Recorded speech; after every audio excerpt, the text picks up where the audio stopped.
السلام عليكم ورحمة الله وبركاته. إن الحمد لله نحمده ونستعينه ونستغفره ونعوذ بالله من شرور أنفسنا ومن سيئات أعمالنا. من يهده الله فلا مضل له ومن يضلل فلا هادي له وأشهد أن لا إله إلا الله وحده لا شريك له وأشهد أن محمدا عبده ورسوله صلى الله عليه وعلى آله وصحبه وسلم تسليما كثيرا. أما بعد، عن أمير المؤمنين أبي حفص عمر بن الخطاب رضي الله عنه قال: سمعت رسول الله صلى الله عليه وسلم يقول: إنما الأعمال بالنيات وإنما لكل امرئ ما نوى فمن كانت هجرته إلى الله ورسوله فهجرته إلى الله ورسوله ومن كانت هجرته لدنيا يصيبها أو امرأة ينكحها فهجرته إلى ما هاجر إليه. মহান আল্লাহর সমস্ত প্রশংসা, সালাত এবং সালাম নাযিল হোক নবী করিম সাল্লাল্লাহু আলাইহি সাল্লামের উপর। আমাদের দর্স 40 হাদিস থেকে আজকে প্রথম শুরু হচ্ছে।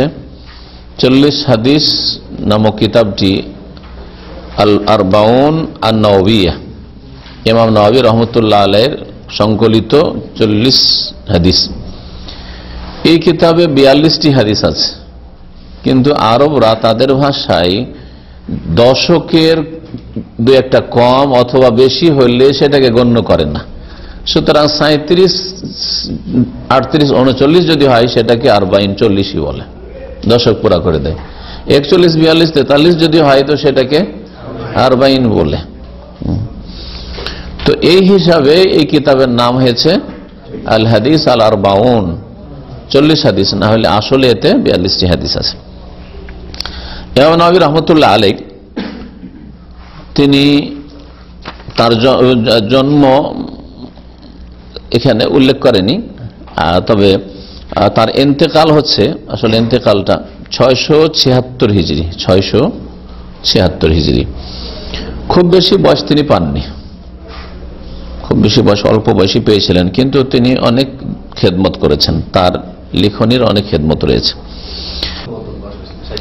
তিনি ছিলেন শাফেঈ রহমতুল্লাহ আলাইহির অনুসারী, অর্থাৎ শাফেঈ মাযহাবের একজন আলেম, ফাকিহ এবং হাদিসেরও পণ্ডিত, মুহাদ্দিসও বলা যেতে পারে। এবং এই শাফেঈ মাযহাবের ওপর তিনি অনেক কিতাবাদি লিখেছেন। এছাড়াও বিভিন্ন সাবজেক্টে তিনি লিখেছেন। তিনি হাদিস এবং উলুমুল হাদিস মানে মুস্তালাহুল হাদিসে তিনি কিতাব লিখেছেন, হাদিসের কায়দা কানুনের ওপর। তিনি আরবি ভাষার ওপর কিতাব লিখেছেন, তাহযীবুল আসমা ওয়াল লুগাত। তিনি হাদিসের এমন একটি কিতাব সংকলন করেছেন যেটা প্রায় মসজিদে পড়া হয়। আল্লাহ পাক এভাবে তার এই নেক আমলটিকে কবুল করেছেন, সেটা হচ্ছে রিয়াদুস সালেহিন। ইমাম নওয়াবী রাহমাতুল্লাহ আলাইহি লিখা, তার লিখার ক্ষেত্রে খুব আগ্রহ ছিল, তাই তিনি বিভিন্ন বিষয়ে লিখেছেন। ফিকহের ওপর তার কিতাব রয়েছে।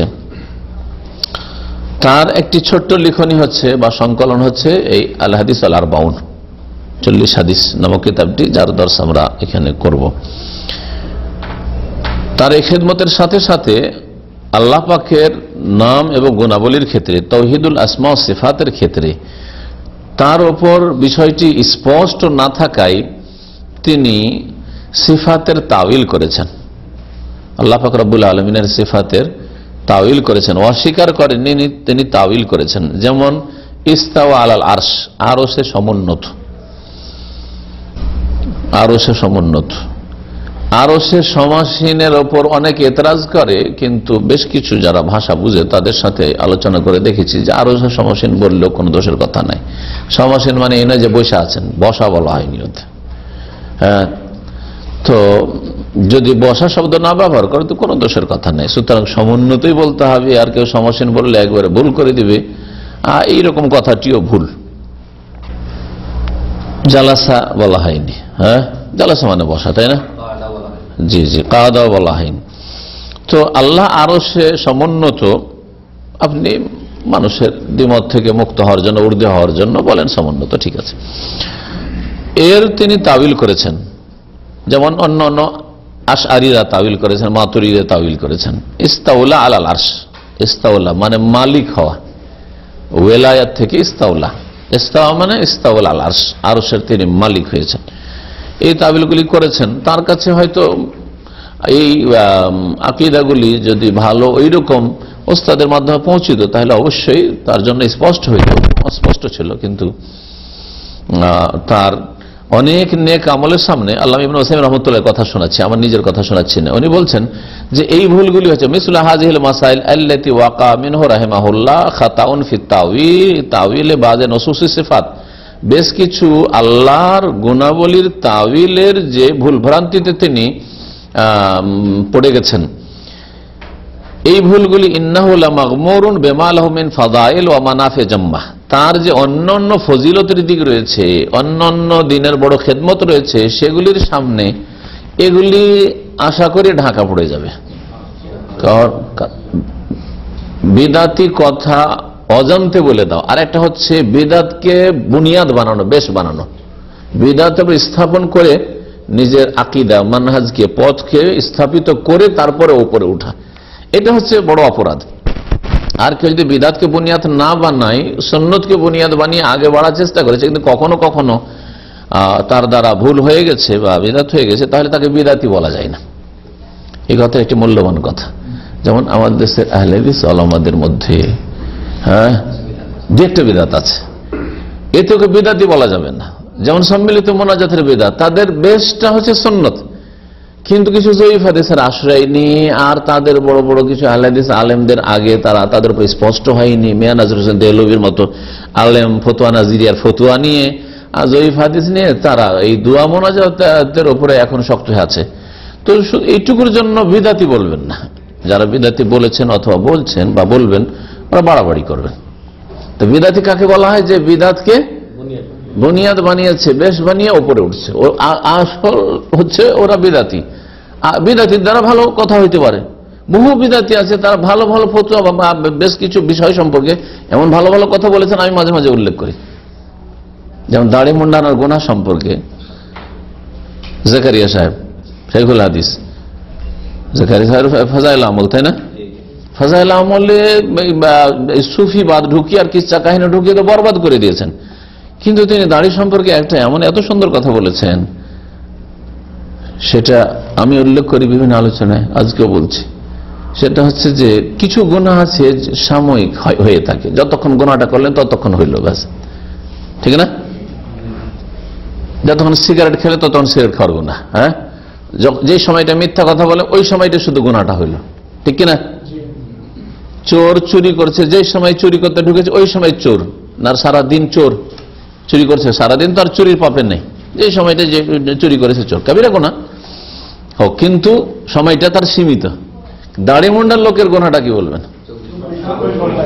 24 ঘন্টা গুনাহ করছে, 24 ঘন্টা গুনাহগার। শুধু ওই সেভ করার সময় শুধু গুনাহগার না, ওই যে নাজায়েজ চেহারা নিয়ে আছে সবসময় গুনাহগার। সে গুরুত্বপূর্ণ পয়েন্ট এটা, বুঝতে পারছেন না? এইরকম গুনাহ আছে যেগুলিতে সবসময় গুনাহ হইতে আছে। তা একটা লোক যে কি করে অপারেশন করে ছেলে মেয়ে বন্ধ করে দিয়েছে, আর নিব না, স্থায়ী গুনাহগার, সে স্থায়ী গুনাহগার, ঠিক না? আর একটা হলো অস্থায়ী, ও 2-3 বছর পর পর ছেলে মেয়ে নিতে পারতো, কিন্তু কম নেবো সেই জন্য আমি 5 বছর 7 বছর করে দিলাম। তো 5 বছর 7 বছর এতে গুনাহগার। কিন্তু একটা লোক 2টা বাচ্চা নেওয়ার পরে বয়স ছিল 30, দিয়েছে বন্ধ করে, 80 বছর বাঁচলো, সারা জিন্দেগি গুনাহগার কিনা? এই দুটো গুনাহ উনি দাড়িটা উল্লেখ করেছেন, ওর সাথে আমার মনে হলো যে এইটা গুনাহ হতে অ্যাড করা দরকার। এই গুনাহ কিন্তু কন্টিনিউ চলতে আছে। তোবাও যদি করে স্থায়ীভাবে, যারা বন্ধ করে দিয়েছে বাচ্চা, তো তোবাও যদি করে, কিসের তোবা? তোর তো বাচ্চাই নিতে পারবি না, তুই রাস্তায় বন্ধ করে দিই, কিন্তু তোবা তো হয় না, তোর ইসলাই তো হয় না, ঠিক না? সংশোধনী তো হচ্ছে না, তুই তার বাচ্চা নিতে পারছিস না। আল্লাহর কাছে তোবার দরজা হয়তো খোলা আছে, কিন্তু তার তো পুরো সংশোধন তার হইল না, এই আল্লাহর নিয়ামত থেকে বঞ্চিত থাকলো।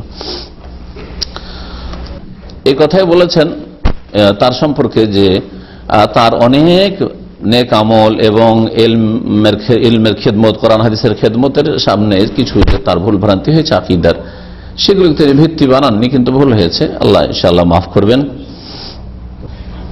আল্লাহু আলাম। হাদিসে আসি, আমিরুল মুমিনিন দ্বিতীয় খলিফা আর লাকাব উপাধি। আবি হাফস কুনিয়াত উপনাম। ওমর রাদিয়াল্লাহু তাআলা আনহু বাপের নাম খাত্তাব রাদিয়াল্লাহু তাআলা আনহু বর্ণনা করছেন। এই হাদিস একমাত্র ওমর রাদিয়াল্লাহু তাআলা রাসূলুল্লাহ সাল্লাল্লাহু আলাইহি ওয়াসাল্লাম থেকে বয়ান করেছেন। এই হাদিসকে বলা হয়েছে যে একমাত্র একজন সাহাবী বর্ণনা করেছেন। অধিকাংশ হাদিসের বর্ণনাকারী একাধিক সাহাবাই কেন রয়েছে, কিন্তু এই হাদিস আশ্চর্যের বিষয়, এত প্রসিদ্ধ হাদিস কিন্তু সাহাবী ওমর ছাড়া কেউ বর্ণনা করেন নাই। তাআলা বলছেন সামিউতু রাসূলুল্লাহ সাল্লাল্লাহু আলাইহি ওয়াসাল্লাম, আমি রাসূলুল্লাহ সাল্লাল্লাহু আলাইহি ওয়াসাল্লামকে বলতে শুনেছি। রাসূলুল্লাহ সাল্লাল্লাহু আলাইহি ওয়াসাল্লাম স্বয়ং শুনেছেন স্পষ্ট, তাহলে কোন ভাইয়া দিয়ে নয়। ইয়াকুল বলেছেন ইন্নামাল আমালু বিন্নিয়াত, নিঃসন্দেহে যাবতীয় আমল নির্ভরশীল নিয়তের উপর। যাবতীয় কাজকর্ম নির্ভরশীল কিসের উপর? নিয়তের উপর। ওয়া ইন্নামা লিকুল্লি ইমরিন মা নাওয়া, আর নিঃসন্দেহে প্রত্যেক ব্যক্তির জন্য, ইমরিউন মানে মানুষ, ইমরাতুন মহিলা, আর ইমরিউন মানে পুরুষ মানুষ। এখানে ব্যক্তির অর্থে রয়েছে, সে পুরুষ নারী দুজনই শামিল। নিঃসন্দেহে প্রত্যেক ব্যক্তির জন্য মা তাই রয়েছে যার নিয়ত করলো। তো যেই জিনিসের নিয়ত করলো সেটাই সে পাবে। জি। ফামান কানাত হিজরাতুহু, তারপরে এই মৌলিক দুটো কথা বলার পরে উদাহরণ দিয়ে বোঝাচ্ছেন রাসূলুল্লাহ সাল্লাল্লাহু আলাইহি ওয়াসাল্লাম। একটা সৎ নিয়ত, একটা হচ্ছে অসৎ নিয়ত। একটা হচ্ছে শরীয়তি নিয়ত। নিয়তকে যেন এই হাদিসে দুই ভাগ করা হয়েছে, ভাষ্যকার উল্লেখ করেছেন শেখ ইবনে নাসিম রাহমাতুল্লাহ আলাইহি, খুব সুন্দর যে হাদিস নবীর কথা বলেন যে নিয়ত দুই প্রকার, কিন্তু হাদিসের নিয়ত দুই প্রকারই বয়ান করা হয়েছে। একটা সৎ নিয়ত আর একটা হচ্ছে অসৎ নিয়ত, একটা শরীয়ত সম্মত নিয়ত, একটা শরীয়ত বিরোধী নিয়ত। ফামান কানাত হিজরাতুহু ইলাল্লাহ ওয়া রাসূলিহি, সুতরাং যার হিজরত হবে আল্লাহর সন্তুষ্টির জন্য এবং তার রাসূল সাল্লাল্লাহু আলাইহি সাল্লামের উদ্দেশ্যে, রাসূলুল্লাহ সাল্লাল্লাহু আলাইহি সাল্লামের অনুসরণের উদ্দেশ্যে, রাসূলুল্লাহ সাল্লাল্লাহু আলাইহি সাল্লামের আনুগত্যের উদ্দেশ্যে, রাসূলুল্লাহ সাল্লাল্লাহু আলাইহি সাল্লামের দিন পালনের উদ্দেশ্যে, সবগুলো লাগাইতে পারেন। ফাহিজরতুহু ইলাল্লাহ ওয়া রাসূল, তাহলে তার হিজরত আল্লাহর দিকেই গণ্য হবে এবং রাসূলুল্লাহ সাল্লাল্লাহু আলাইহি সাল্লামের উদ্দেশ্যেই, তার দিনের উদ্দেশ্যে, নিয়ে আসা দিনের উদ্দেশ্যে, তার সুন্নতের অনুসরণের উদ্দেশ্যে বলে গণ্য হবে। এখানে এইরকম রয়েছে যে যার হিজরত হবে আল্লাহ এবং রাসূলের দিকে, উদ্দেশ্য কাসদান, এই কথাটি রয়েছে। ফাহিজরাতু ইলাল্লাহ ওয়া রাসূলিহি আজরান ওয়া সাওয়াবান, তাহলে দুটোতে পার্থক্য হয়ে গেল, দুটো সেম সেম জিনিস নয়। আল্লাহ এবং রাসূলের উদ্দেশ্য যদি কেউ হিজরত করে তাহলে প্রতিফলটাও কি হবে? আল্লাহ এবং রাসূলের হিজরতের প্রতিফল হবে। ওমান কানাত হিজরাতুহু ইলা দুনিয়া, আর যার হিজরত হবে দুনিয়ার উদ্দেশ্যে, ইউসিবুহা, তা অর্জন করার জন্য, আও ইমরাতিন ইয়ানকিহুহা, অথবা কোন মহিলাকে বিবাহ করার জন্য, ফাহিজরাতুহু ইলা মা হাজার ইলাইহি, তাহলে তার হিজরত সেই দিকেই হবে যার সে উদ্দেশ্য করেছে, মানে যেই গরজে হিজরত করেছে সেটাই হাসিল করবে। যে আল্লাহ রাব্বুল আলামিনের কাছে এই হিজরত যে ইসলামের জন্য হলে এটি ইবাদত ছিল, নেক আমল ছিল, তার সওয়াব পেত, সেটা পাবে না। এই হাদিস সম্পর্কে যদি ব্যাখ্যা করা যায় তো আমার 1.5 ঘন্টা আলোচনা লাগবে। হ্যাঁ, এটা কম করে বললাম যে একটা বক্তব্য করা যাবে। শেখ ইবনে নাসিম লিখেছেন, কয় পৃষ্ঠের সারা আপনাদেরকে সুবহানাল্লাহ, 24 পৃষ্ঠে যে শেষ করেছেন, 9 থেকে শুরু করে, তার মানে 15 পৃষ্ঠা, দুটো পাতা নিয়ে বক্তব্য করতে তো 1.5 ঘন্টা লেগে যায় আমাকে। তো এতটি কথা আছে। এখন সমুদ্রকে আপনাদের বাটিতে বা লোটাতে ভরে দিতে হবে, এটা বড় যোগ্যতার প্রয়োজন, অত সহজ নাই যে সমুদ্রকে নিয়ে এসে আপনার ঘটিতে ভরে দেব। অর্থাৎ সবগুলির সার কথার মধ্যে কোনটা বেশি গুরুত্বপূর্ণ, ভেরি ইম্পর্টেন্ট, সেটা শুধু দেব বেছে বেছে বেছে বেছে এতটির মধ্যে। একদিক থেকে বলে দেওয়া সব সহজ, একদিক থেকে ধরলো আর বলে দিল, বাকিটি থেকে গেল। কিন্তু ওর মধ্যে থেকে বেছে সার কথাটি আপনাকে দেব, এটা অত সহজ কাজ না, সবার দ্বারা হয়নি। ওর মধ্যে বেছে বেছে কিছু কথা বলবো আপনাদের কাছে। হাদিসের তরজমা করে দিলাম, ওতে যতটা যা বুঝলেন বুঝলেন। এখানে প্রথম কথা আমলের কথা উল্লেখ করা হয়েছে। আমল বলতে সব আমলকে শামিল, আমালুল কুলুব, হৃদয়ের আমল, আমালুল লিসান, জবানের জিহ্বার আমল, বাচনিক আমল, ও আমালুল জওয়ারি অঙ্গ প্রত্যঙ্গের আমল, হাত পা চোখ ইত্যাদি, কানের আমল নেই, গান শোনা, বক্তব্য শোনা, এই যে দিনের কথা দার্স শুনছেন, জবানের আমল গালমন্দ, জিকির আজকার একই জিনিস, তো ভালো মন্দ সব কিছু রয়েছে। অন্তরের ভালো আমল মন্দ আমল আছে না নেই? মন্দ আমল আছে। অন্তরের আমল যেগুলির সম্পর্ক অন্তরের সাথে, যেমন তাওয়াক্কুল আল্লাহ, আল্লাহকে ভরসা করা, আল্লাহ অভিমুখী হওয়া, আল্লাহকে ভয় করা, আল্লাহর মহব্বত, আল্লাহর ভালোবাসা ইত্যাদি ইত্যাদি। জবানের আমল, জবানের আমলের শেষ নেই, যে কোনো ভালো কথা হচ্ছে নেক আমল, সে জিকির আজকার হোক, তওবা ইস্তিগফার হোক, অথবা কাউকে ভালো একটা উপদেশ দেওয়া হোক, কারো একটা উপকারমূলক কথা, শিক্ষা হোক, দুনিয়ার শিক্ষাও যদি শিখান আর সৎ নিয়তে, সেটা ভালো আমল।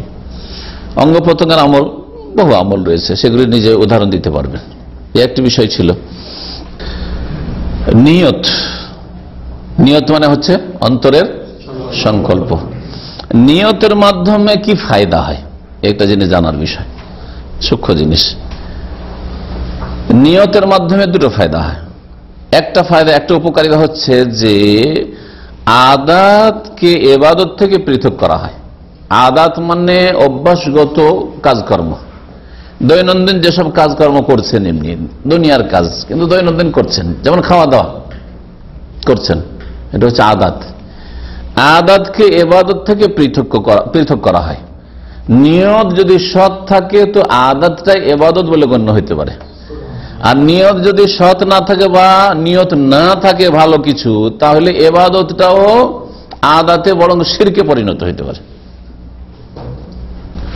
শেখ উদাহরণ দিচ্ছেন যে সবাই খায় না খায় না, পানাহার সবাই করে। আর রাজুল ইয়াকুলু তামাশা শাহওয়াতান ফাকাত, একজন লোক পানাহার করছে কিসের জন্য? পানাহারের চাহিদা আছে বলে, পানাহারের চাহিদা আছে, খিদা আছে, পিপাসা আছে, খাচ্ছে, কোন নেকি পাবে?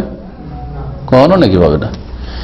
আর একজন ওয়ারাজুল আখার ইয়াকুলু তামা ইমতিসালান লিআমরিল্লাহি তাআলা, আর আরেকজন লোক পানাহার করছে কারণ আল্লাহ বলেছেন কুলু ওয়াশরাবু, পানাহার করো।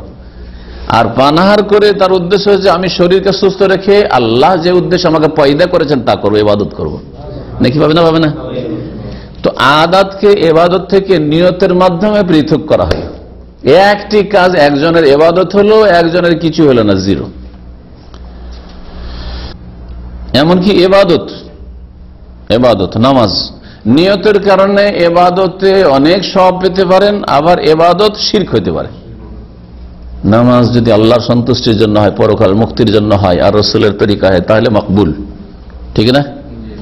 আর যে নামাজ পড়েন রিয়ার জন্য, দেখানোর জন্য, কারো চাপে, কারো ভয়ে, কারো কিছু পাওয়ার জন্য, তাহলে শিরক। জি, এই জন্য ওলামারা বলেছে ইবাদত আহলিল গাফলাতে আদাতুন, গাফেলদের ইবাদত হচ্ছে দুনিয়ার কাজ, আদত। ওয়া আদাতু আহলিল ইয়াকাযাতি ইবাদাতুন, আর যারা সজাগ মুসলিম, সচেতন মুসলিম, তাদের দুনিয়ার কাজটা হচ্ছে ইবাদত। দুনিয়ার কাজটা হচ্ছে ইবাদত। আপনি গিয়ে তাড়াতাড়ি ঘুমিয়ে গেলেন, ঘুমিয়ে যাই, এখন তাড়াতাড়ি গিয়ে আমি তাহাজ্জুদে উঠব, যাতে করে ফজর উঠতে আমার কষ্ট না হয়, ঠিক না? তাহলে এই যে ঘুমিয়ে যাওয়া আদাত, কিন্তু এই ঘুমটা শুধু তাহাজ্জুদটা ইবাদত হলো না, তার আগে যে ঘুমিয়ে নিয়ে আমি তাড়াতাড়ি উঠবো, সেজন্য আপনার ঘুমটাও কি হয়ে গেল? ইবাদত হয়ে গেল। তো যারা সজাগ মুসলিম, তাদের আদাত যেগুলি মানে দৈনন্দিন কাজ, অভ্যাসগত কাজ, সেগুলি ইবাদত হয়। আর গাফেলদের ইবাদত আদাত। গাফেল মানে দেখা দেখি নামাজ পড়ছে, আমি যে গতানুগতিক নামাজ পড়া, দেখা দেখি সবাই নামাজ পড়ে। সৌদি আরব পরিবেশে আরে নামাজ ওখানে পড়তেই হয়, নামাজ না পড়লে চলে না, ঠিক না? এরকম অনেকে নামাজ পড়ছে। সৌদি আরবে রোজা রাখবো না এটা কল্পনা করা যায় না, সেজন্য রোজা রাখে। তাহলে ইবাদত করে, খালেস ইবাদত রোজা, কিন্তু ইবাদত তার আদাত, এখানকার ট্রেডিশন। সেই জন্য বাইরের মহিলারা এখানে যে বোরকা পরে, তাদের অধিকাংশের অবস্থা কিন্তু এরকম। এরা সৌদি আরবে এসে বোরকা পরে, চেহারা পর্যন্ত ঢাকে, আর যেমনই এয়ারপোর্টে উঠে যায়, আরে মাথাও খুলে দেয়, এদিকে চুল ঝুলছে, জি হ্যাঁ, ঢাকা আর খুলনা আমি আলোচনাতে বলেছি, আমাদের একাধিক আলোচনাতে আছে যে এখানে ঢাকা, দেশে গেলে খুলনা। তো দেখেন বোরখা ইবাদত, কিন্তু এদের ইবাদত না। সৌদি আরবে এতদিন বোরখা বললো, কোনো নেকি পেল না, কোনো নেকি পেল। আর একটা ফায়দা হয় নিয়তের মাধ্যমে, সেটা হচ্ছে তামইজুল ইবাদত বাযুহা মিন বাযিদ। ইবাদত, একটি ইবাদতকে আরেকটি ইবাদত থেকে পৃথককরণ, একটি ইবাদতকে আরেকটি ইবাদত থেকে পৃথককরণ বা আলাদা করা। উদাহরণ, যে উদাহরণগুলি রাজুলুন ইউসাল্লি রাকাত ইয়ানউই বিযালিকা তাতাওয়ু। আপনি 2 রাকাত নামাজ পড়ছেন, একজন লোক নামাজ পড়লো, যেমন আপনি পড়লেন, নিয়ত করলেন কিসের? নফল। আর একজন ও 2 রাকাত নামাজ পড়েছে, কিন্তু কিসের নিয়ত করলো? ফরজের নিয়ত করলো। তো এই যে এখানেও 2 রাকাত, এখানেও 2 রাকাত, দুজনে 2 রাকাত পড়লো, কিন্তু নামাজ আলাদা আলাদা হইল। তাহলে এক ইবাদত আর এক ইবাদত থেকে কি হলো? পৃথক করা হলো কিসের মাধ্যমে? নিয়তের মাধ্যমে। এই যে কলবের নিয়তের মাধ্যমে এক ইবাদতকে তামইজুল ইবাদতে বাযুহা মিন বাদ। নিয়তের স্থান হচ্ছে হৃদয়। সুতরাং শাইখ বলছেন ওয়ালা ইউনতাকু বিহা ইতলাকান, মোটেই উচ্চারণ করে বলা যাবে না। কারণ আপনি উচ্চারণ করে নাওয়াইতো বলছেন, কি আল্লাহকে জানাতে চাইছেন? একটু সুন্দর কথা শেখ ওসাইমিন লিখেছেন, আপনি আল্লাহকে জানাতে চাইছেন। যদিও আয়াতটা উনি উল্লেখ করেননি, কিন্তু আয়াতটা আমি এখানে উল্লেখ করে দিচ্ছি। আপনি কার ইবাদত করছেন? এমন সত্তার ইবাদত করেছেন যিনি সবকিছু জানছেন। তাহলে আপনার মনের কথা জানছেন, হ্যাঁ, মনের কথা জানছেন, তো আবার উচ্চারণ করে বলবেন নাওয়াইতু আন উসাল্লিল্লাহি তাআলা, হ্যাঁ, সালাতুল যোহরে 4 রাকাতিন ফরিদাতান লিল্লাহি মুতাওয়াজ্জিহাল কাবাতে, কাবার দিয়ে মুখ করে আছেন, উল্টো দিকে আল্লাহ দেখতে পান না। এটা হাসার ঘটনা সেখানে উল্লেখ করেছেন যে এতটুকু শুধু বললেন না, আমাদের দেশের গদবাধা নিয়তে কাবা দিয়ে মুখ করে ফরজ নামাজ 4 রাকাত এটুকু বলে, কিন্তু কত তারিখে, কি বারে, কোন জায়গায়, মসজিদ হারামে না মসজিদ নববীতে বলছেন কি? তাহলে বলেন না কেন? ঘটনা উল্লেখ করেছে এই মর্মে। নিয়ত উচ্চারণ করা যাবে না, কারণ আল্লাহ কোরআনে বলছেন আতুআল্লিমুন আল্লাহ বিদীনিকুম, তোমরা কি তোমাদের দিন সম্পর্কে, আর ইবাদত নামাজ হচ্ছে দিনের একটা গুরুত্বপূর্ণ অংশ, রোজা, তোমাদের এই দিন সম্পর্কে, নামাজ সম্পর্কে আল্লাহকে জানাতে চাই। আল্লাহ জানে না যে আল্লাহ তুমি জানবে কি জানবে না, সেজন্য বলে দিচ্ছি এটা জোহর, এটা হচ্ছে ফরিদাতান লিল্লাহ ফরজ, এটা হচ্ছে জানাজা, আল্লাহ জানেন না? তারপরে নবী সাল্লাল্লাহু আলাইহি ওয়াসাল্লাম যদি করতেন, তার সাহাবীরা করতেন, আইম্মায়ে কেরাম করতেন, সালাফগণ তাবেঈনরা করতেন, তাহলে বলতে পারতেন, তারাও করেন নাই। ওয়ালাহাযা লাম ইয়ারিদ আন রাসূলিল্লাহ ওয়ালা আন আসহাবিহি রিদওয়ানুল্লাহি আলাইহিম, না নবী সাল্লাল্লাহু আলাইহি ওয়াসাল্লাম থেকে, না সাহাবায়ে কেরাম থেকে বর্ণিত আন্নাহুম কানু ইয়াতালাফাযুনা বিন-নিয়া, যে জবানে তারা নিয়ত করতেন। সুতরাং ফান্নুতকু বিহা সিররান আও জাহরান বিদাতুন, যদি কেউ উচ্চ স্বরে বলে তবুও বিদাত। অনেকে মনে করে যে আমি জোরে বললাম না, মনে মনে বললাম, যদি জিহ্বা নড়ান, হরকত দেন, তাহলে বিদাত। হ্যাঁ, মনে যে কথার উদ্রেক হচ্ছে যে এখন আমি দাঁড়াচ্ছি, কথাগুলি আসছে কিন্তু মনে, এখন কিসে দাঁড়াচ্ছি? ফরজ নামাজে, অথবা এখন আমি সুন্নতে দাঁড়াচ্ছি, এখন আমি ওযু করলাম তাহাজ্জুদ দাঁড়াচ্ছি, এই কথাগুলি যে মনে আসছে, এইটা হচ্ছে ঠিক, এটা হচ্ছে নিয়ত, মনে আসলে। কিন্তু মন থেকে যখন জবান হিলাতে শুরু করবেন যে নামাইতু তাহাজ্জুদা, আস্তে করেও যদি বলেন তবু বিদাত। আস্তে হোক আর জোরে হোক, দুটোই বিদাত, যদি জবানে নড়িয়ে জবানে উচ্চারণ করেন তাহলে। বলছেন যে নাজদে, এই রিয়াজের এলাকার এক লোক, অশিক্ষিত লোক, লেখাপড়া জানেন, মসজিদে হারামে ছিল, আরাদা ইউসাল্লিয়া সালাতাল যোহর ওয়া ইলা জানিবি রাজুলুন লা ইয়ারফু ইল্লা আল-জাহর বিন-নিয়া, এ নামাজ পড়তে গেছে, ওর পাশে একটা লোক উচ্চ স্বরে নিয়ত করছে, মানে নিয়ত পড়ছে আর কি। আল্লাহ ওয়াকিমাত সালাতুল যোহরে, যোহরের নামাজ যখন শুরু হয়েছে, কালা রাজুল আল্লাযী কানা ইয়ানতাকু বিন-নিয়াতি, ও পাশের লোকটি, নাজদির লোক বেদাতি নিয়ত করে না, এটা তো সুন্নতের অনুসারী রিয়াজ কাসিমের লোকেরা, আর পাশের লোকটি নিয়ত পড়ছে আল্লাহুম্মা ইন্নী নাওয়াইতু আন উসাল্লিয়া সালাতাল যোহরি 4 রাকাতি লিল্লাহি তাআলা। তারপরে যেহেতু মসজিদ হারামে পড়ছে, বলেছে খালফা ইমামিল মসজিদিল হারাম, মসজিদ হারামের ইমামের পেছনে, এতটুকু বলছে। ওয়ালাম্মা আরাদা ইউকাব্বিরা, যখন তারপরে তাকবীর দিতে গেছে, তখন এই নাজদের যে অশিক্ষিত লোক বলল ইসবির ইয়া রাজুল, থামো থামো থামো, একটু থামো, কি কইছে? বাকি আলাইকা তারিখ আল ইয়াউম ওয়া শাহর ওয়া সানা, তারিখ বলা বাকি, কোন বারে নামাজ পড়ছো সেটা বাকি, কোন মাস মহরম না সফর না রবিউল আউয়াল বাকি, কোন হিজরি 1437 হিজরি, তো এগুলো তো বলেনি তো। স্থান বলবে আর কাল বলবে না। হ্যাঁ, আর পাকিস্তানের একটা ঘটনা আছে, ও লিখেছে পাকিস্তানের একটা কিতাবে, যে নিয়ত পড়তে দেখে ও পাশের লোক, ও ছিল সহি আকীদা আহলে হাদিস, তখন ও কাউকে কিছু না বললে ওর মতে বলছে मैं নিয়ত করতে वास्ते আল্লাহকে, এইসব যেগুলো হানাফিরা বলে ওগুলো বলার পরে বলছে সামনে फला है, फला आदमी है, पीछे फला है, दाएं फला आदमी है, बाएं फला आदमी है, ऊपर आसमान है, नीचे जमीन है। জি আহলে হাদিস, ওকে শিক্ষা দেওয়ার জন্য। তখন বলছে যাই, হানাফি বলছে এই কোন নামাজ পড়ছিস তুই, এটা কি বলছিস? কেন ভাই, আমি নিয়ত পড়ছি, নিয়ত বলছি। না না না, এগুলো বলা যাবে না, এটা বেদাত। কেন বেদাত হবে এটা? বলছে গুনাহ হাদিস নেই, কিছুতে নেই। বলছে একটু দয়া করে আপনার হাদিসটা দেন তো, আপনার নামাইতে পড়া হাদিসটা দেন তো, যে জোহর কি নামাজ 4 রাকাত ফরজ নামাজ, এগুলো বলতে হবে। কিবলা রুখ হোক, আর তো কিবলা রুখ শুধু বলবো, আর ডানে বামে আর পিছনে বলবো না, ওপর নিচে বলবো না। আমারটা বললে বিদাত হয়, আর তোমারটা বললে বিদাত হয় না। দেখ তোমার দলিলটা দেখি একটু, আর কি বলবে হানাফি তো, বুঝছেন না? তো শেখ ইসলামের একটা ঘটনা লিখেছেন, এটা পাকিস্তানের ঘটনা।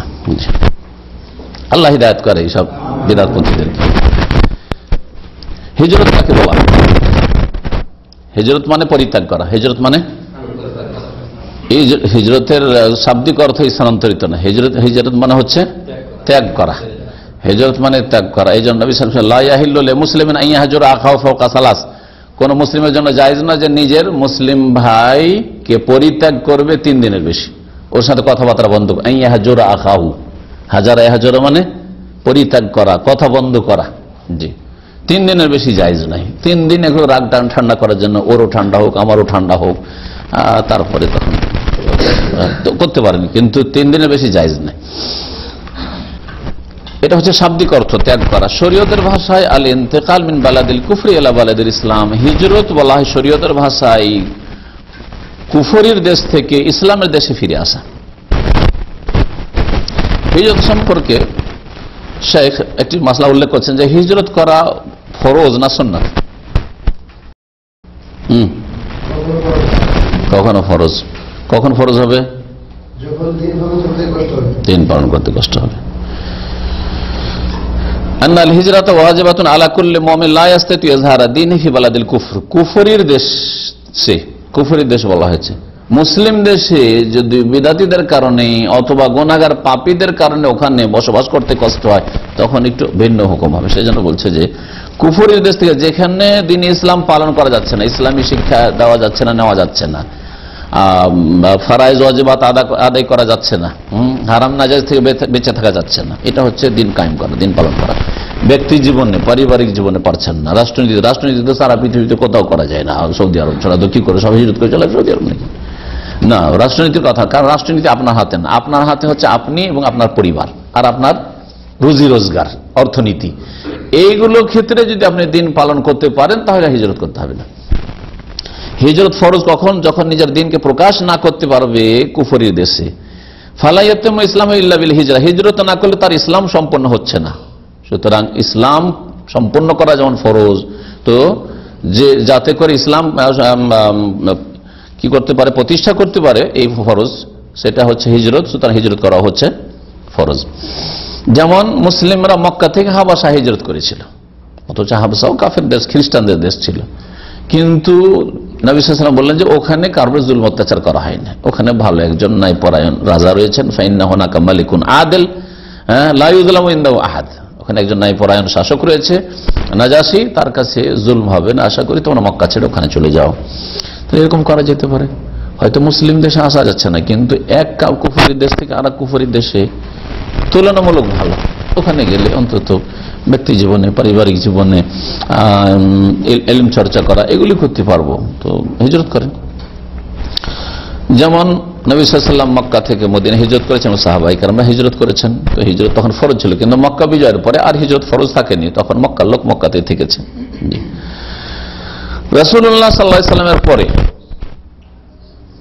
আল্লাহর দিকে হিজরত করা তো সবসময়, আল্লাহ হাইয়ুন লা ইয়ামুত, হ্যাঁ, চিরঞ্জীব। কিন্তু রাসূলুল্লাহ সাল্লাল্লাহু আলাইহি ওয়াসাল্লামের দিকে হিজরত করা কেমন?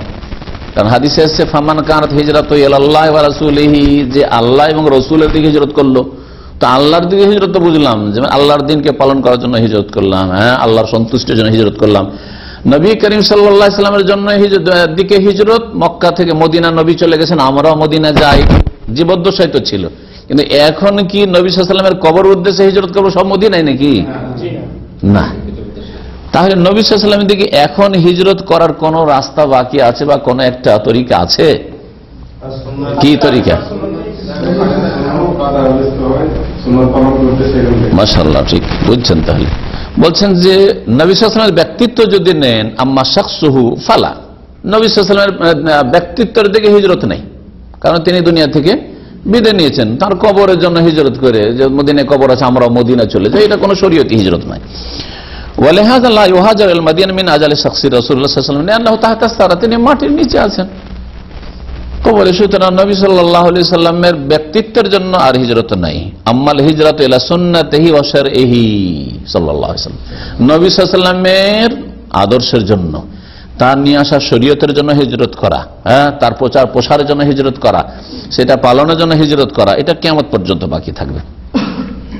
যেমন কোন শহর দেখছেন মাশাআল্লাহ, ওখানে দিন শিখার ভালো সুযোগ সুবিধা আছে, বা দিনের দাওয়াত দেওয়ার ভালো সুযোগ সুবিধা আছে, ছেলে মেয়েকে ইসলাম শেখাবার ভালো সুযোগ সুবিধা আছে ইত্যাদি। আযহাব ইলা বালাদিল নুসরাতি শরিয়তি রাসূল সাল্লাল্লাহু আলাইহি ওয়াসাল্লাম, রাসূলুল্লাহ সাল্লাল্লাহু আলাইহি ওয়াসাল্লামের নিয়ে আসা দিনকে শক্তিশালী করার জন্য হিজরত করা, বা ওখানে আলেম ওলামারা শক্তিশালী, ওখানকার শাসক শক্তিশালী, সুতরাং ওখানে গিয়ে আমি দিনের আরো খেদমতের সুযোগ পাবো ইত্যাদি। এই হিজরত ফাল হিজরাতু ইলাল্লাহ ফি কুল্লি ওয়াক্তিন হিন, আল্লাহর জন্য হিজরত করা সর্বদা রয়েছে, এবং রাসূলুল্লাহ সাল্লাল্লাহু আলাইহি ওয়াসাল্লামের শরীয়তের জন্য হিজরত তো কিয়ামত পর্যন্ত রয়েছে।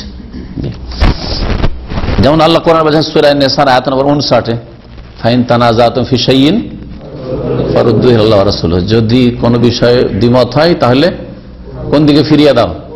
আল্লাহর দিকে, রাসূলের দিকে ফিরিয়ে দাও। তাহলে রাসূলের দিকে ফিরে রাসূলের দিকে হিজরত করা। কেউ ব্যক্তি পূজার দিকে যাচ্ছে, আমরা রাসূলের দিকে যাচ্ছি, এটা রাসূলের দিকে হিজরত করা।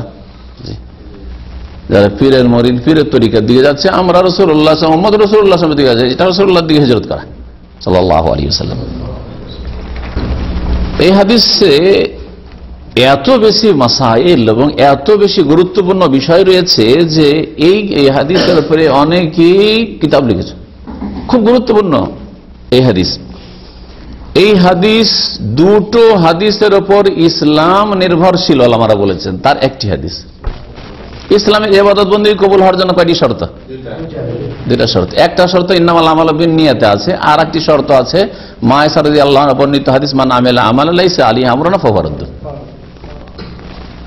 ইন্নামাল আমালু বিন্নিয়াত, আমল হ্যাঁ নির্ভরশীল কিসের উপর? নিয়তের উপর। নিয়তে যদি ইখলাস থাকে, তাওহীদ থাকে, এক আল্লাহর জন্য করো, হ্যাঁ, দুনিয়ার কোনো গরজ না থাকে, তাহলে সেটা কবুল হবে। প্রথম আমল কবুল হওয়ার শর্ত হচ্ছে এক আল্লাহর জন্য ইবাদতটি হওয়া। এটা ইন্নামাল আমালু বিন্নিয়াতে রয়েছে। তাহলে ইসলাম অর্ধেক নির্ভরশীল এই হাদিসের উপর, ইবাদত বন্দেগী কবুল হওয়া। আর দ্বিতীয় শর্ত আমল কবুল হওয়ার রাসূলুল্লাহ সাল্লাল্লাহু আলাইহি ওয়াসাল্লামের তরিকা অনুযায়ী হইতে হবে। মা আয়েশা রাদিয়াল্লাহু আনহার হাদিস, মান আমিলা আমালান, কেউ যদি এমন কোন আমল করে লাইসা আলাইহি আমরুনা, তার উপর আমার আদর্শ না, মানে ওই রকম আদর্শ আমার না, আমার আদর্শের বিপরীত কাজ করলো, আমল তো করলো, ফাহুয়া রাদ্দুন, প্রত্যাখ্যাত, কবুল হইল না। এই দুইটি হাদিস অত্যন্ত গুরুত্বপূর্ণ দ্বীন ইসলামের ক্ষেত্রে। এই হাদিস থেকে ইখলাসের গুরুত্ব জানা যায়। ইখলাস যদি থাকে, আল্লাহর জন্য আপনি নিষ্ঠাবান হন, দ্বীনের জন্য যদি আপনি মুখলেস হন, তাহলে অল্প আমলের কোয়ালিটি অনেক ভালো হবে। আর অনেক বেশি আমল কিন্তু ইখলাস নেই, কোয়ালিটি ভালো না। আসল ইখলাসটাই হচ্ছে আল্লাহ পাক রব্বুল আলামিনের কাছে গুরুত্বপূর্ণ। নবী করিম সাল্লাল্লাহু আলাইহি ওয়াসাল্লাম এই হাদিসে মানুষকে দুই ভাগে ভাগ করেছেন। যেমন নিয়তকে দুই ভাগে ভাগ করেছেন, একটু আগে বললাম, তেমনি মানুষকে দুই ভাগে ভাগ করা হয়েছে। একদল মানুষ হচ্ছে আল্লাহমুখী, আর একদল মানুষ হচ্ছে দুনিয়ামুখী। আল্লাহমুখী কোনখান থেকে পেলেন? ফামান কানাত হিজরাতুহু ইলাল্লাহি ওয়া রাসূলিহি, আল্লাহমুখী, রাসূলের সুন্নতমুখী, রাসূলের নিয়ে আসা দ্বীনমুখী, এটা একদল মুসলিম, খাঁটি মুসলিম। আরেক দল ধর্মকর্ম করলেও দুনিয়া আগে দিনটা পরে, ধর্মকর্ম পরে, অথবা দিন নেই, পেটমুখী পুরাপুরি। অমান কাঁত হিজরত হেলা দুনিয়া, দুনিয়ার জন্য অথবা বিবির জন্য হিজরত করলো, ফা হিজরত হেলা মাহাজার এলি। দুনিয়ার জন্য হিজরত করা, যেমন আজকাল পশ্চিমা দেশে হিজরত করে চলে যাওয়া মুসলিম দেশ থেকে, আর বিশেষ করে বাংলাদেশ আর পাকিস্তান থেকে এত বেশি শিক্ষিত লোকেরা চলে যাচ্ছে ইউরোপ, আমেরিকা, কানাডা। ইঞ্জিনিয়ার হইলেই নেসেসিটি আছে, ডাক্তার হইলেই নেসেসিটি আছে, অথবা একজন ভালো এরকম ডিগ্রি হোল্ডার হইলেই নেসেসিটি আছে, সব চলে যাচ্ছে। ভালো ভালো ব্রেনগুলো সব চলে যাচ্ছে। দেশে প্রাইমারি পড়লো, হাই স্কুল পড়লো, সব পড়লো, কলেজ পড়লো, দেশের খেলে দিল, আবহাওয়া সবকিছু নিল, আর তারপরে শেষখানে গিয়ে গাছ মানুষ হলো বাংলাদেশে, পাকিস্তানে, আর গাছের ফল দিল গিয়ে আমেরিকা, কানাডায়। বুঝছেন না? এটা হচ্ছে ফামানাত হিজরত হলে দুনিয়া, দুনিয়ার জন্য হিজরত করা। বিবির জন্য হিজরত করা, বিয়ের জন্য ইন্টারনেটে একটু যোগাযোগ হইলো, কিছুতে যোগাযোগ হইলো, ফেসবুকে যোগাযোগ হইলো, বলছে বিয়ে করবো, কিন্তু তোমার দেশে যাবো না, ওই গরিব দেশে বাংলাদেশে যাবো না, তুই আমার দেশে আসলে ঠিক আছে, অসুবিধা নেই, বাপ ছাড়লাম, মা ছাড়লাম, আর ইমান ইসলাম বাঁচাতে পারি আর না পারি, তুমি কানাডা তো কানাডা, আমেরিকা তো আমেরিকা, যেখানে ডাকবো সেখানে আছি, চললো। তো এটা হচ্ছে দুনিয়ার জন্য হিজরত করা। একটি প্রশ্ন করবো আপনাদেরকে, আকীদার প্রশ্ন, কিতাবুত তাওহীদ পড়েছেন। কেউ যদি বলে মাশা আল্লাহ ওয়া শাআ মুহাম্মদ, বা মাশা আল্লাহ ওয়া শি'তা ইয়া রাসূলুল্লাহ, আল্লাহ এবং রাসূল যা চান, জায়েজ না জায়েজ নয়? জায়েজ না জায়েজ? হ্যাঁ, নবী সাল্লাল্লাহু আলাইহি ওয়াসাল্লামকে কোন সাহাবী বলেছে মাশা আল্লাহ ওয়া শি'তা, তখন কি বলেছিলেন? হ্যাঁ, আজালতানি লিল্লাহি নিদ্দান, আমাকে আল্লাহর শরীক বানিয়ে দিলে?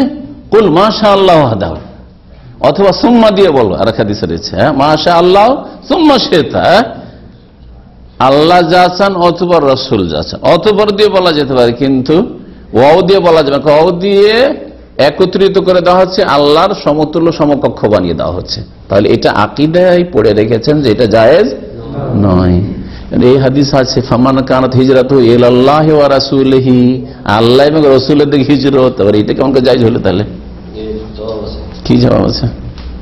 আমার তরফে জবাব হচ্ছে যে আল্লাহ সুবহানাহু ওয়া তাআলা রাসূলুল্লাহ সাল্লাল্লাহু আলাইহি ওয়াসাল্লামের ইতিহাদকে নিজের ইতিহাদ বলে গণ্য করেছেন। এইজন্য আল্লাহর দিকে হিজরত মানে আল্লাহর নির্দেশাবলী।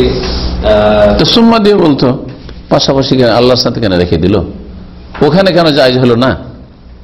ওইখানে তো আল্লাহ চাওয়া, সেটা তো এককভাবে আল্লাহ সুবহানাহু ওয়া তাআলার অধিকার সব।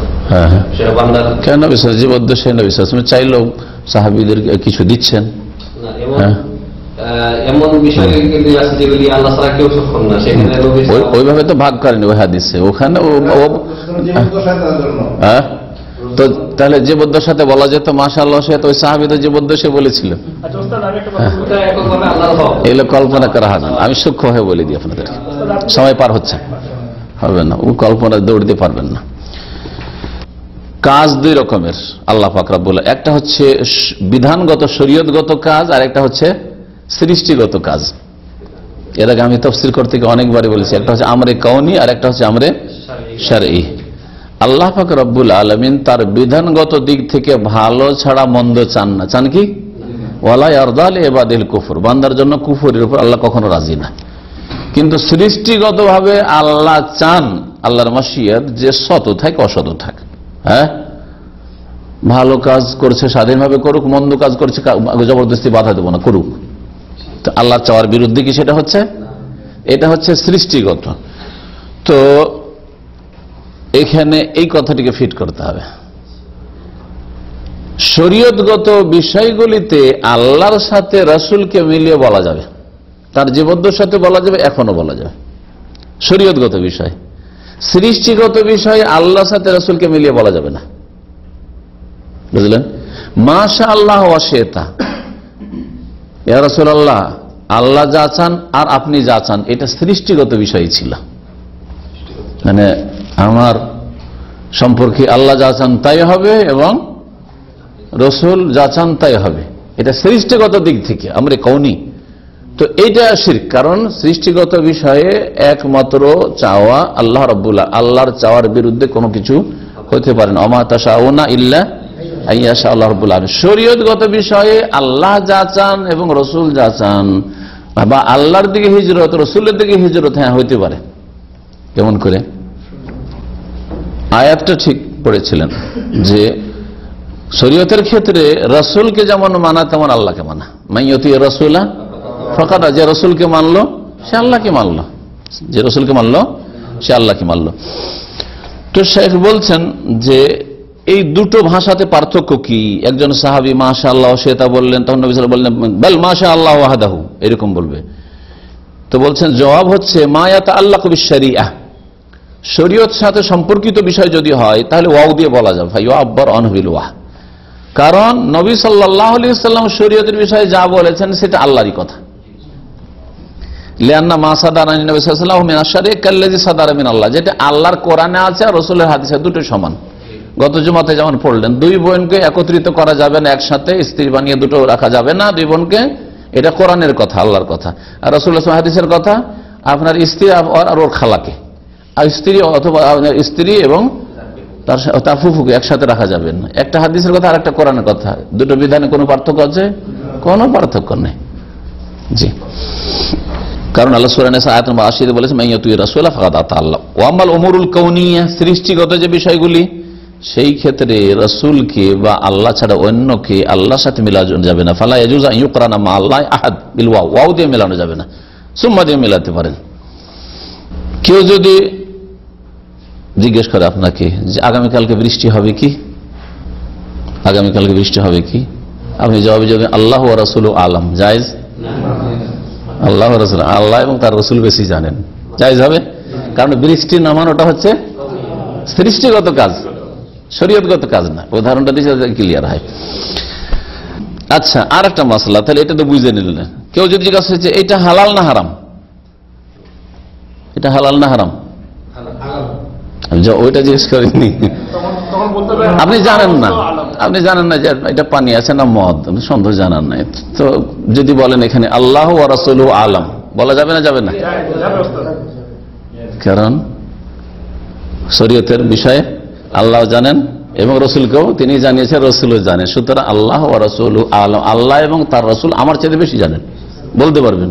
কিন্তু সৃষ্টিগত বিষয়ে কিয়ামত কখন হবে যদি জিজ্ঞেস করেন আল্লাহ ওয়া রাসূলুহু আলাম, জায়েজ নাই, কারণ এটা হচ্ছে সৃষ্টিগত বিষয়। কখন আল্লাহ দুনিয়া ধ্বংস করবেন, কখন কিয়ামত হবে, সৃষ্টিগত বিষয়। এবার বুঝতে পারছেন?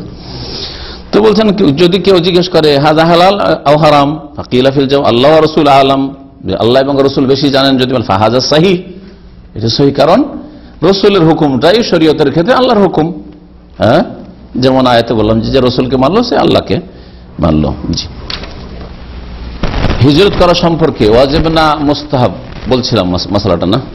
তো এই ক্ষেত্রে তো বললাম যে কুফরির দেশ থেকে যদি হয় তাহলে, আর সেখানে যদি দিন পালন না করতে পারেন তাহলে হিজরত করা ওয়াজিব। আর যদি দিন পালন করতে পারেন তো অসুবিধা নেই। বহু মুসলিম সংখ্যালঘু দেশ আছে, ভারতের মতো। ভারতে যত মাদ্রাসা আছে, যদি এই ভুল ফতোয়া কেউ দিয়ে দেয় যে ভারত হচ্ছে কাফেরদের দেশ, সুতরাং সেখান থেকে হিজরত করা ওয়াজিব, তাহলে লাখ লাখ মসজিদ আর মাদ্রাসা, এত বড় বড় মাদ্রাসা ইসলামিক প্রতিষ্ঠান হয়তো মুসলিম দেশেও নাই, অনেক মুসলিম দেশে নাই, তাহলে সব ধ্বংস হয়ে যাবে না, সব বিরান হয়ে যাবে না?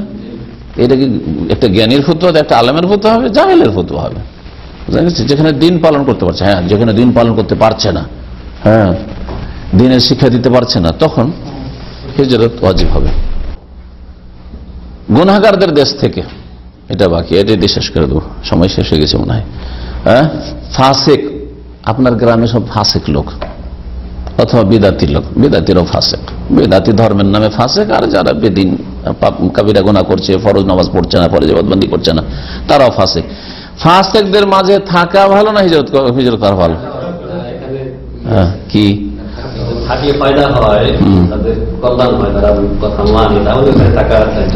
নবী করিম সাল্লাল্লাহু আলাইহি ওয়াসাল্লাম বলেছেন যে ওই মানুষ, যে মানুষ মানুষের সাথে মেলামেশা করে, আর তাদের কষ্টের উপর ধৈর্য ধারণ করে, সে ওই লোকের চাইতে ভালো যে মানুষের সাথে মিশতে চায় না এবং মানুষের কষ্টে বরদাস্ত করতে চাই না, তার চাইতে ভালো। তো যদি দেখা যায় যে ওখানে আমি অত সুযোগ সুবিধা পাচ্ছি না, কিন্তু এখানে আমি দাওয়াত দিতে পারবো, আমার মাধ্যমে কিছু ফাসেকগুলো হেদায়েত হবে, কিছু বিদাতি হেদায়েত হবে, তাহলে সেখান থেকে হিজরত না করে কি করতে হবে, সেখানেই থাকতে হবে। আর যদি দেখা যায় যে এখানে থাকলে আমাকেও বিদাত করতে বা গুনাহ করতে বাধ্য করবে, আর আমার ছেলে মেয়েদেরকে হারিয়ে দেব, এদেরকে রক্ষা করতে পারবো না, আমার মতের সাথে সাথে বা কমজোর হওয়ার সাথে সাথে এই ছেলে মেয়েগুলোকে সব বিদাতি বানিয়ে ফেলবে, আবার তখন হিজরত করা জরুরি। কারণ কু আনফুসুকুম ওয়া আহলিকুম নারা, আগে নিজেকে এবং নিজের পরিবারকে বাঁচাইতে হবে। তা আপনাকে পরিস্থিতিটা দেখতে হবে। যদি দেখা যায় যে না, এরা যদিও বিদাত করছে অথবা এরা যদিও গুনাহগার, তো এতে আমার ছেলেমেয়েরা মিশে যাবে না, আমার পরিবার ফিতনায় পড়বে না, তাহলে ওখানে বাস করুন আপনি, আর ওদেরকে হেদায়েতের চেষ্টা করুন, যেমন আম্বিয়া রাসূলগণ নিজের জাতির কাছে থেকেছেন। আর যদি দেখা যায় যে না, আমি নিজেকে নিজের পরিবারকে বাঁচাতে পারবো না, তাহলে সেখান থেকে হিজরত করুন। এই বিষয়গুলি উল্লেখ করেছেন শেখ। আর আজকে এই নিয়তের হাদিস অনেক গুরুত্বপূর্ণ কথা হলো, আশা করি এর মাধ্যমে আমাদের সংশোধন হবে, বিশেষ করে ইখলাস। আমাদের যারা সুন্নতের অনুসারী ভাই, সুন্নতের অনুসরণ ঠিক আছে, কিন্তু ইখলাসের অভাব আছে। ইখলাস যেন আল্লাহ পাক পয়দা করার তৌফিক দান করেন। তো সাল্লাল্লাহু আলাইহি ওয়া সাল্লাম মুহাম্মদ ওয়া আলা আলিহি ওয়া সাহবিহি আজমাইন। হ্যাঁ,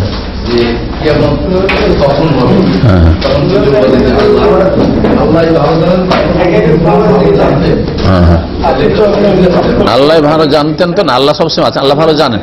হ্যাঁ, কি কিয়ামত তো সৃষ্টিগত বিষয়, আর রাসূলের কাছে বলবেই না। এমনকি নবী সাল্লাল্লাহু নিজে বলেছেন, ওই জিবরাইল হাদিসে আসবে আগামী সপ্তাহে, যে যখন জিবরাইল জিজ্ঞেস করলেন যে কিয়ামত কখন হবে, তখন কি বলেছেন, মাল মাসউলু বিআলাম মিনাস সাইল, যে জিজ্ঞাসিত হয়েছে সে জিজ্ঞাসাকারী চাইতে বেশি জানে না। তাহলে এই ক্ষেত্রে না বলা উচিত। এমনকি তাফসীরের ক্ষেত্রে আলিফ লাম মিম, আলিফ লাম রা, ওই ক্ষেত্রে ওলামারা আল্লাহ ওয়া রাসূলু বলেননি, অথচ শরীয়তের বিষয়টা আল্লাহু আলাম বলেছেন। যদিও এখানে হয়তো আল্লাহ রসুল আমাদের চাইতে বেশি জানেন এটা বলা যেত, যাই হয়তো আছে।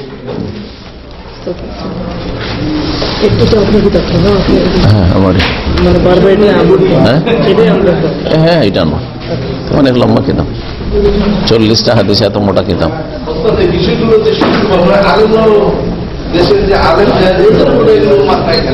হ্যাঁ, পড়াশোনারও দরকার, তো না পড়াশোনা করলে হয়। আমাদের মসজিদে ইমাম